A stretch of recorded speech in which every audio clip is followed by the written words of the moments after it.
So I found a really good find today. I got one of these air end lifts, bumper jack lift, whatever you want to call it. My dad had one when I was a kid. It was a snap-on, and somehow it got lost in the wash when he passed away or whatever. So anyways, I ended up racking one of these things up for about $100 or so. And this thing is real nice as far as if you don't have a two-post lift, and you can do it in your garage in your house. I mean, I got a shop. Hopefully I'll get a two-post lift one day, but this thing makes it quick and easy if you're trying to lift stuff by the bumper and just up real quick. It's got of course it's missing a spring, but a spring goes here, and this thing will lock in place right here.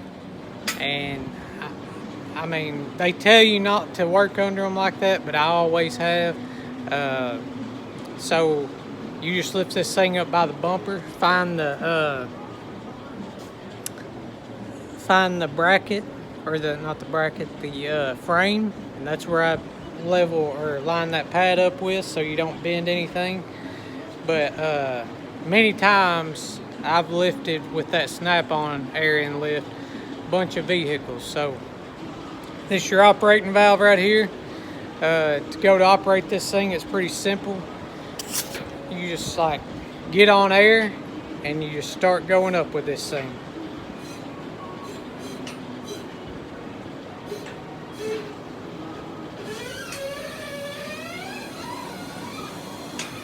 When you hear that thing clicking, that means there's holes in there it can lock in place.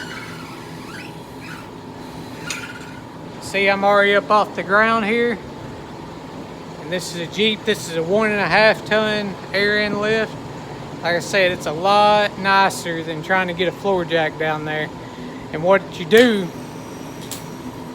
I got a little leak up here on my valve that I need to fix, but what you do is when you get like this and you want to work on it and you decide that's a desirable height that you want, either you can lower this thing back down on jack stands, which is what they recommend when you read the instructions, or you can just lower this thing and let this thing lock in one of these holes like this.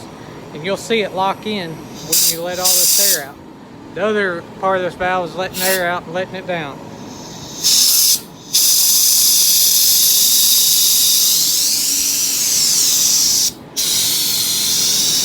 You just let all the air out of this thing. Now, as you can see, you can't pull up on that because it's locked in that hole right there. It's pretty sturdy for the most part. I've worked under these many times like this, not with this particular one, but with a snap-on one. And yeah, it's a pretty nice little deal. So yeah, pick one of these up if y'all can. I wouldn't spend a whole lot of money. I mean, if you buy these things brand new, they're very, very expensive. Like I said, I found this one off Facebook for about $100.